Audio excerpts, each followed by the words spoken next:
Hi people, it's me Anja, my pronouns are she and her, and welcome back to my channel for part 2 of my favorite books with lesbian main characters, where the author either within the text or outside of the text has explicitly labeled the main character as a lesbian. And as I've combed through the 232 sapphic books that I've recommended on my channel for the past 5 years, I've discovered that the majority of the sapphic books that I've recommended on BookTube feature bisexual main characters, even though some of them feature a bisexual main character dating a woman. I wanted this video to focus mainly on lesbian main characters. And also, second of all, oftentimes in middle grade specifically, the authors historically don't explicitly state that the main character identifies as a lesbian for some reason. I'm not quite sure what that's about. I'm sure there's nuance there, and I'm sure like one of the reasons is that like when you're 12 years old, there are many things about your life that you have yet to discover. I don't know. Anyway, so basically, I will be posting multiple videos about lesbian specific book recommendations from now on. So anyway, with that said, the first book on this list is called The Most Dazzling Girl in Berlin.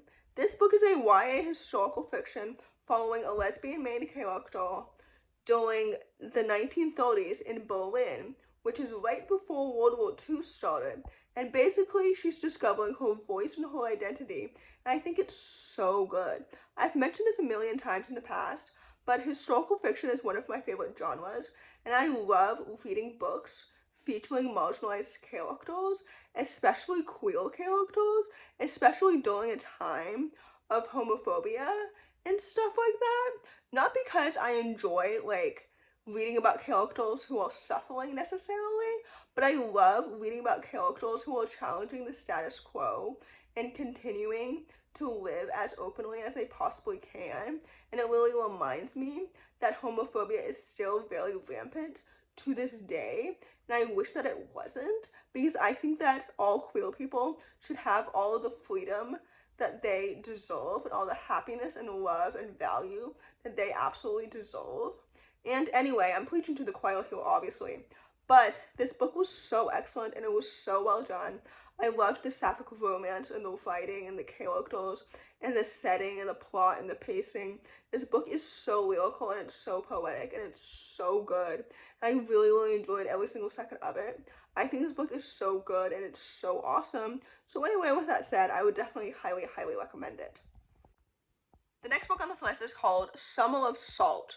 This book is a YA magical realism contemporary following a young sapphic main character who might become the only woman in her family without magic, which is a very interesting concept. And I thought this book was so good and so fantastic. However, I will say before I really start this review that there is a trigger warning on this book for sexual assault. So if you are a survivor of sexual assault, I would maybe not recommend this book for you. But I think this book is so fantastic and so good. I think this might have been the first sapphic book that I've read that I rated 5 stars, which may not seem like much now, but please note that I only started to read sapphic and queer books intentionally in 2020, and that's the year that I read this book, which was also the year of the pandemic, which means that I had more free time to read books in general since I didn't have a job, although I was in school during that time. Anyway, this book was so good and it was so fantastic. I love the characters and the sapphic romance and the family dynamics and the magic and the world building and the plot and the pacing and everything. Katrina is such a talented author and her books are so underrated. This book is so good and so fantastic. So anyway, with that said, I would definitely highly, highly recommend it. The next book on this list is called The Falling in Love Montage. This book is a YA contemporary following 2 sapphic main characters who are fake dating, and I thought this book was so fantastic and so good.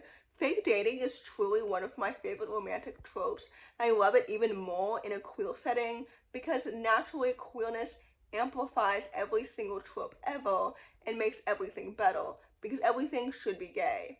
anyway, I love the two characters and I love their chemistry and I love their romance, but I also love the two characters individually. One of my favorite factors of a good romance is if I like the two characters individually, because I have to like the two characters individually before they fall for each other so that I can understand their chemistry together, if that makes any sense. But anyway, even aside from the romance, I love the plot and the pacing and the writing and everything. I need this author to write more books because so far I think they've only published 2 books.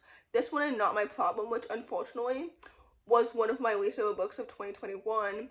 But anyway, I thought this one was so cute and so adorable and so well done. So anyway, with that said, I would definitely highly, highly recommend it. The next book on this list is called This Is What It Feels Like. This book is a YA contemporary following a trio of estranged best friends who are teaming up for a musical contest. And I mentioned earlier that Summer of Salt was one of the first books, if not the first queer book that I rated 5 stars. But retrospectively, I don't think that's true because I'm pretty sure that I read this book before I read Summer of Salt.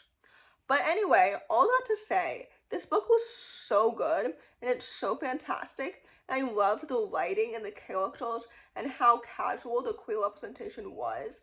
And I loved the friendship between the 3 of them. And I loved the musical elements so much. Rebecca is such an underrated author and I've praised her books for so many years because I love them so much because her writing is so impeccable and it's so good.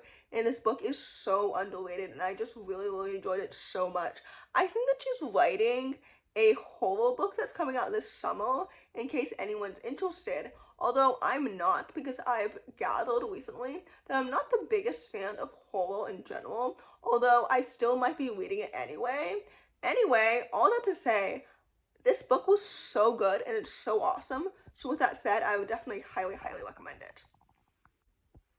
The last book on this list, and definitely not the least, is called Her Name in the Sky. For those who don't know, this book is a YA contemporary following a lesbian main character who's falling for her best friend amongst a conservative religious community and her own internalized homophobia.